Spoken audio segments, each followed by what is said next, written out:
अब तो तुम्हारे कलेजे में ठंडक पड़ गई होगी। सुनो जी, जरा देखिए तो भला दरवाजे पर कौन है। कंचन ने डोरबेल बजने के साथ रसोई से ही रमेश से कहा। देखता हूँ। और रमेश दरवाजे पर पहुंच गए। कौन?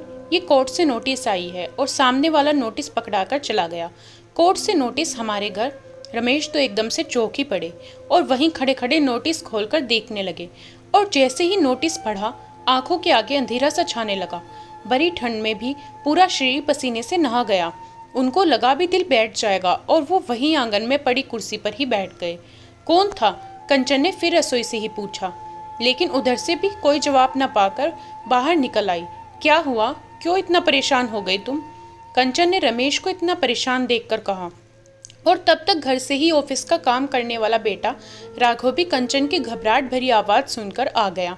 ये लो, देखो, पड़ जाएगी अब तुम्हारे कलेजे में अब ठंडक। ये नोटिस आया है कोर्ट से। रमेश हकलाते हुए से बोले। नोटिस आया है कोर्ट से?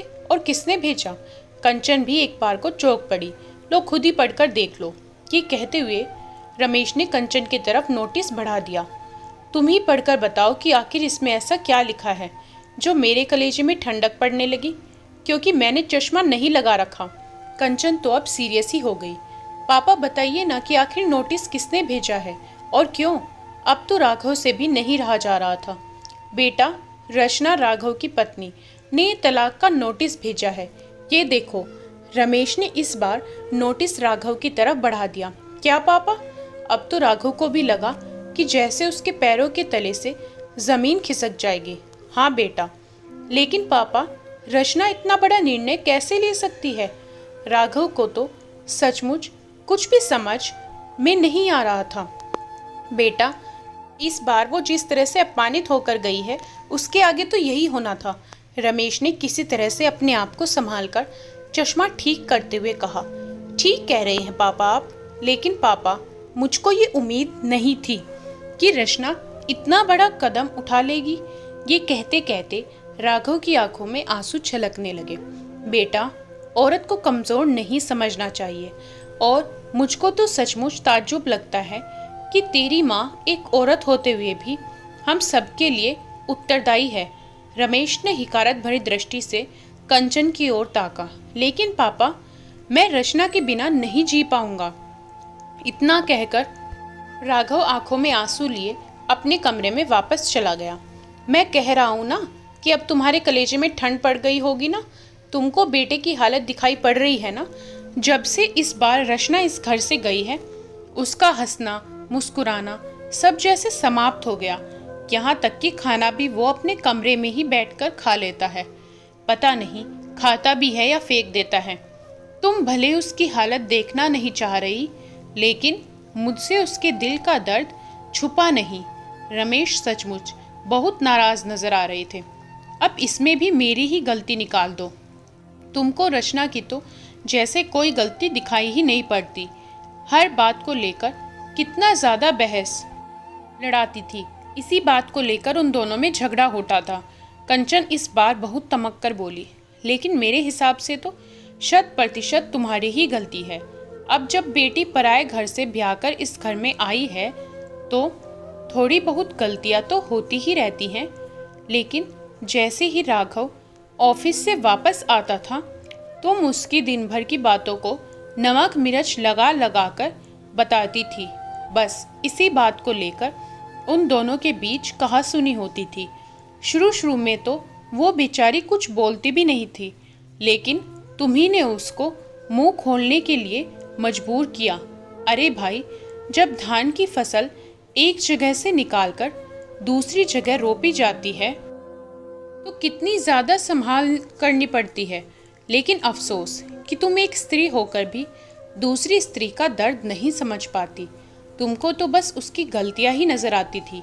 और इस बार तो सचमुच तुमने हद ही कर दी कि राघव को भड़का भड़का कर उसके ऊपर हाथ उठाने के लिए विवश कर दिया।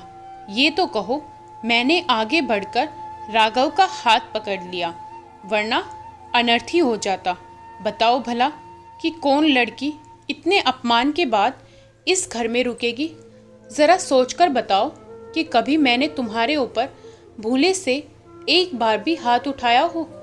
फिर तुमने राघव को क्यों नहीं फटकारा उसके ऊपर हाथ उठाने के लिए?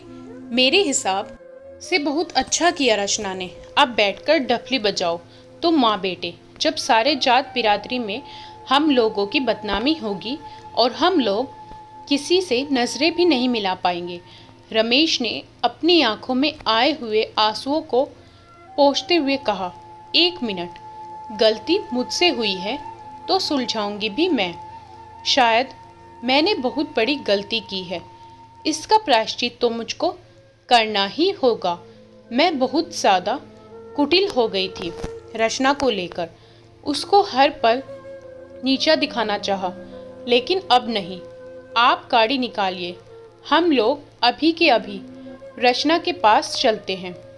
कंचन अब तो बहुत ज़्यादा पछताते हुए बोली, मैं तो बिल्कुल भी नहीं जाऊंगा, क्योंकि तुमने पहले कभी भी मेरा कहना नहीं माना, और जब ये परिस्थिति आ गई तो मेरे कंधे पर बंदूक रखकर चलाना चाह रही हो। क्या पता आज तुम इतना सोच रही हो, कल को फिर अपनी बातों से मुकर जाओगी। जाना है तो राघव को लेकर जाओ। रमेश ने तो साफ हाथ झाड़ते हुए कहा, प्लीज मेरी बात मान जाओ, भगवान भी एक गलती सुधारने का मौका देते हैं। कंचन गिड़गिड़ाते हुए बोली, एक गलती नहीं, कई गलतियां। रमेश फिर से झुंक कर बोले, अच्छा कई गलतियां सही, लेकिन आखिरी बार मेरा साथ दो, फिर अगर गलती करूँ तो जो जी चाहे वो सज़ा दे देना। शायद कंचन बहुत ज़्यादा पश्चाताप की आग में जल रही थी, क्योंकि महसूस तो वो भी रचना की हालत को कर रही थी। ठीक है, आखिरी बार, और वो भी तुम्हारे लिए नहीं, अपने बेटे के लिए, क्योंकि उसकी हालत मुझसे देखी नहीं जा रही। रमेश चुपचाप बेटे की हालत देखकर दुखित नजर आ रहे थे। ठीक है, और थोड़ी ही देर बाद वो लोग रचना के पास पहुंच गए। दरवाज़ा खोला रचना की मम्मी ने। समधन जी, हम लोग रचना को लेने के लिए आए हैं। कंचन ने हाथ जोड़कर कहा, देखिए हम इस मामले में आपकी कोई भी मदद नहीं कर सकते, आप लोग बैठिए, मैं रचना को यहीं पर भेजती हूँ। इतना कहकर वो अंदर चली गई और थोड़ी देर में रचना उन लोगों के समक्ष थी। रचना बेटा, आज तेरी सास तुझसे कुछ मांगने आई है। मैंने सचमुच तुम्हारे साथ बहुत ज़्यादा ज्यादतियाँ की, लेकिन सिर्फ आखिरी बार माफ़ कर दो। तुमको विश्वास दिलाती हूँ कि आइंदा कभी भी मुझसे ऐसी गलती नहीं होगी। कंचन तो रचना को सामने देखकर एकदम झटके से उठी और उसको पकड़कर रोने को ही हो गई। लेकिन मम्मी जी, मुझको अब उस घर में रहना ही नहीं है जहाँ मेरी खुद की भावनाओं का कोई सम्मान नहीं। जो गलती मुझसे होती उसका भी दंड मुझको, और जो नहीं होती उसका भी दंड मुझको। आपने मुझको समझ क्या रखा है, एक लाचार बहू? अब वो ज़माने बीत गए मम्मी जी, जब बहुएं रो धोकर अपनी ज़िंदगी ससुराल में काट लेती थी। रचना ने बेबाकी से अपनी बात रखी। बेटा, बस आखिरी बार।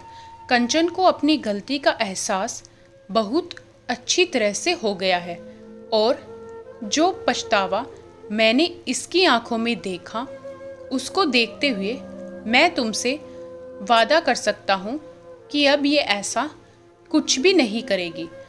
रमेश को मजबूरी में ही सही मगर बोलना पड़ा, लेकिन पापा जी, राघव क्यों नहीं आया? बल्कि राघव को तो ज़रूर आना चाहिए था। रचना थोड़ा बिफरते हुए बोली, बेटा, राघव बाहर गाड़ी में बैठा है, उसकी तो हिम्मत ही नहीं पड़ रही अंदर आने की। जब से उसने तलाक का नाम सुना है तब से एकदम गुमसुम सा हो गया है। मैं अभी उसको ज़बरदस्ती बुलाकर लाता हूँ। रमेश बाहर जाकर राघव को बुला लाए। प्लीज़ रचना, मुझको माफ़ कर दो, मैंने बहुत ही गलत किया तुम्हारे साथ, लेकिन मैं कसम खाकर कहता हूँ कि आज के बाद अगर धोखे से भी मुझसे कोई गलती हो तो तुम एक भी पल देर किए बिना मुझको हमेशा हमेशा के लिए छोड़ देना। राघव घुटनों के बल बैठकर रचना का हाथ पकड़कर रोते हुए बोला, ठीक है राघव। आखिरी बार रचना ने राघव के कंधों को पकड़कर उठा लिया। राघव तो रचना के गले लगकर फूट फूट कर रो पड़ा, क्योंकि वो तो रचना को बहुत ज़्यादा प्यार करता था। लेकिन कंचन की लगा बुझाई से तंग आकर रचना से झगड़ पड़ता था। अब बहू अपने घर चलो और अपना केस वापस ले लो। अब से मैं तुम्हारी सास नहीं बल्कि एक माँ बनकर दिखाऊंगी, कंचन ने रचना का हाथ पकड़कर कहा। और थोड़ी ही देर में रचना उन लोगों के साथ चल पड़ी, क्योंकि तलाक तो वो भी राघव को नहीं देना चाहती थी, क्योंकि प्यार वो भी बेइंतहा करती थी राघव से। लेकिन अपना सम्मान बचाए रखने के लिए एक झटका देना भी बहुत ज़रूरी था। कंचन ने घर पहुंचकर आज दोबारा रचना की आरती उतारी और आरती उतारने के साथ साथ उसके साथ बहुत ही प्यार से व्यवहार करने का वादा किया। खैर, समय अपनी गति से चल रहा था और सचमुच कंचन ने जो कहा उस पर चलकर दिखाया। अब तो रचना को कोई शिकायत भी नहीं रही। समय के साथ उसकी गोद में एक नन्ही मुन्नी परी भी आ गई। पूरा परिवार में हंसी खुशी का माहौल बन गया। दोस्तों, आपको ये कहानी कैसी लगी कमेंट करके बताएं। वीडियो को लाइक करें, शेयर ज़रूर करें और चैनल को सब्सक्राइब करना बिल्कुल ना